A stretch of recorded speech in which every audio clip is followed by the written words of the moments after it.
Kinukuha namin yung mga puti nito guys kasi laway ito ng mga ibon o tinatawag na pugad ng balinsa sayaw. Yan po ang kinukuha namin kasi ginagawa naming bird nest soap, no? Kasi masarap ito guys at marami ding benepisyo makukuha natin dito sa pugad ng balinsa sayaw guys, no? At ito guys, may berto din kasi ito guys, nung itong mga pugad na ito guys, ito din kasi ipinapapausok sa bagong panganak na mga bata para lalo na ikaw lalo na bago pa iduyan nyo siya, no? Ipapausok sa ilalim, ilagay sa ilalim ng duyan para ang bata po ay mataas po yung tulog niya, hindi yung bang hindi mautal-utal yung kanyang pagtulog. So yun po guys, at ito din ang ginagamit din pampausok bilang pampaswerte sa mga tindahan pag bagong bukas na di umano ang sabi mataas po ang kumbaga mataas din yung kasi mahintulad sa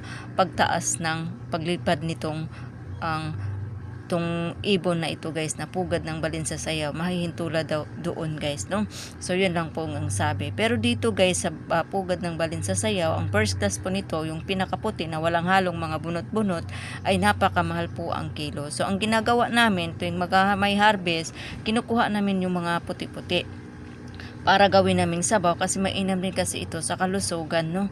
At sobrang mahal din kasi kung puro bibili ka ng purong puti talaga. Oo. So ito hindi naman masyado purong bunot, no, or itim. So pwede itong kuhanin. Kaya lang sobrang tigas lang talaga siya kuhanin. Ibabad lang sa tubig para makuha ang mga puti-puti na ito, guys. Oo. No, itong mga pugad. Ito yung mga laway niya, guys. Yan po.